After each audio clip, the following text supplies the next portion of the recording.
Kramer zit aan het eind van een hele intensieve trainingsperiode. Nog een week en dan staat hij alweer op het ijs. Hij had nog door het nieuwe seizoen en hij viel hem prima. Gaat goed.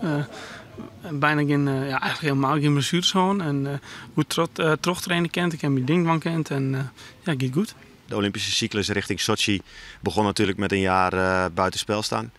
Dat was het minste jaar. En we hebben het jaar daarna een soort van revalidatietraining gedraaid. Heeft hij goed op gereageerd. Vorig jaar een soort van allround training. Heeft hij goed op gereageerd. En nu kunnen we het topje van de ijsberg erbovenop zetten. En het gaat echt heel goed. Het seizoen begint eind oktober met het NK afstanden op het Jereveen.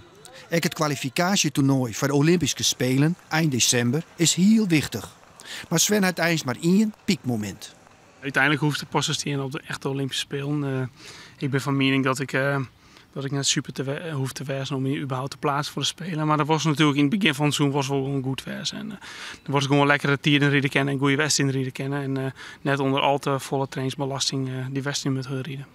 Om op de Olympische Spelen zo goed mogelijk voor de dij te komen en wedstrijd op te dwaan, zal Kramer meer wedstrijden rijden als verliezen hier. Ik ben eigenlijk nou van plan om eigenlijk alles wat te rijden. En omdat er een hele grote break tussen ook het Olympische kwalificatietoernooi tussen Chris Noord zit en de Olympische Spelen. Dus op zich ken dat prima.